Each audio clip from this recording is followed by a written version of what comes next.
The Ultramarines are the first of the Space Marine chapters to ever receive a detailed background description in an Index Astartes article, though way back then their background was still very different from the second edition that would be seen later on. Since the epic Space Marine supplement called the Armies of the Imperium, they were established as one of the big four, with the others being the Space Wolves, the Blood Angels, and the Dark Angels. So, the Sons of Guilliman, the Ultramarines, are considered one of the strongest and most honored of all the Space Marine chapters of the Imperium of Man, and they were responsible for almost single-handedly holding the Imperium together after the Heresy, but back then they were still a legion and not yet a chapter, so they are held as the benchmark of what an Astartes should be, honorable, pure and loyal. Although they are not the best in specializations, they embody the balance of all kinds of warfare. With such honor and glory in their name, one can only imagine the pressure and expectations of the individual Astartes of the chapter and what they have to uphold. And so this brings us to the Space Marine we are discussing today, Demetrian Titus of the Ultramarines. We shall take a look at his origins, his battle experience, his strange anti-warp ability, and where he had been between the timeline of Space Marine and Space Marine 2 video games. This will in the end answer the question of how old he is and what year does the present set of events of Space Marine 2 take place in. So let's get to it. Demetrian Titus. He had his humble beginnings on a planet called Tarentus, which is a tough agri-world deep in the Ultramar segmentum, one of the many fief worlds of Macragge. His birth, or beginning, is stated to be around 80 years before the legendary Battle of Macragge in the year 745 of M41 against High Fleet Behemoth during the Third Tyrannic War.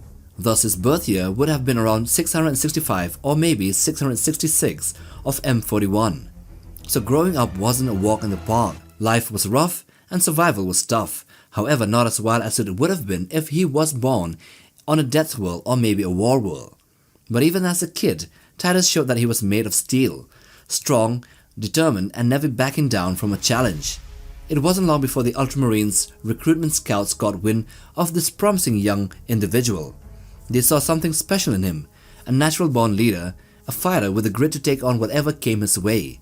And so Titus was chosen to go through the trials that would eventually make him a Space Marine. However, the process of becoming an Astartes is as grueling as it gets. Both body and mind pushed to their absolute limits. He was implanted with the gene seeds of Guilliman and subjected to a harsh regime of training that would turn him into a finely honed warrior of the Emperor. In his early days as a Scout Marine, he quickly proved his mettle in combat, showing a knack for both tactics and leadership. It didn't take long for his superiors to take notice and promote him, and he found himself promoted, joining the 2nd Company as a full-fledged battle brother after a few years. This early career saw him serving under the command of Captain Lucius Trajan, the tough-as-nails leader of the 2nd Company. Trajan was a seasoned warrior, known for his strict discipline and a sharp mind on the battlefield. Under his mentorship, Titus honed his skills, learning the ropes of what it meant to be a true Ultramarine. The captain saw potential in him right from the get-go, often sending Titus on critical missions to test his mettle. It wasn't long before Titus built a reputation as a steadfast warrior who lived and breathed the Codex Astartes and knew how to rally his brothers when the going got tough. Titus eventually earned the rank of captain, stepping up to lead the 2nd Company after Captain Trajan fell in battle against the Eldar of Bealtan. His leadership, his skills were put to the ultimate test on Graia, an Imperial forge world under a full-blown Orc war, led by war boss Grimskull. The Green Skulls were out for blood, looking to plunder the planet's technology, and things still were looking grim. But Titus, who had already led the 2nd Company for 10 years now, wasn't one to back down. He led his company with sharp strategy and nerves of steel, holding the line against the Orcs despite the overwhelming odds. His calm demeanor under fire and relentless drive turned the tide of the battle, clinching a hard-fought win for the Imperium. But in the same planet, and on the same engagement, the arch-enemy's plans were gradually revealed. A Chaos Sorcerer, Nemeroth, and his warband were in search for an item called the Psychic Scourge, one which will allow the sorcerer to ascend to demonhood. Titus had served the Ultramarines for 150 years and then 10 more leading the second company, so he was sure as hell not going to let an upstart chaos sorcerer to get the win over the cause of the Imperium. It was here during the Graia campaign in the struggle against Nemeroth and his warband that Titus's unique resistance to the warp and against the corrupting power of chaos began to be seen by many. Although he had survived a chaos sorcerer once before when he was a younger Astartes, in an encounter that all the others died while he became the sole survivor, and after that his strange immunity would be seen in rare glimpses from time to time, something that he didn't really know himself and had to defend from his chapter. This rare ability then became very apparent when he went toe-to-toe with Nemeroth, the Chaos Lord with ambitions of demonhood. He was able to withstand the effects of the Psychic Scourge and Nemeroth trying to break Titus with the full force of the warp, but the captain stood his ground and was unfazed by the attack. His mind and soul were like a fortress, completely impervious to the warp, to the taint of chaos, whether blessed and protected by the Emperor himself or due to some unknown Zenchian plot is unknown. In their final showdown, Titus defeated Nemeroth in a single combat, putting a stop to his dark ascension. However, his uncanny resistance to chaos drew the gaze of the ever-watchful Inquisition and also his battle brother Leandros, who weren't convinced that everything was on board. It was understandable that he would have to be interrogated and investigated for his apparent resistance to warp energy that would have otherwise killed any other battle brother. After the dust settled, Titus was taken into custody by the Inquisition. To them, his immunity to chaos was suspicious, a puzzle that they couldn't ignore. However, it was unfortunate that the Inquisitor tasked with the investigation was one that hated and resented the Astartes. His name was Inquisitor Jerome Thrax of the Ordo Malleus, the demon-hunting sect of the Inquisition. He feared that he might have been tainted in some way, and he couldn't detect it at first glance. Titus was then subjected to intense interrogation and brutal torture. The Inquisitor was determined to pry out any hint of corruption. So for 100 years, a century, he was brought in and out of a stasis cell, and every time he was out, he was subjected to torturous methods and being repeatedly psychically scourged and subjected to brutal mind attacks. But Titus was made of stern stuff. No matter what they threw at him, he didn't break. But eventually the experience would no doubt have left a mark on him, both physically and mentally, for even Space Marines weren't really gods. So, a century after the Graia invasion, Inquisitor Thrax, declared that the Grey Slayers chapter had become corrupted, and he led the Grey Knights in an attack that purged them all.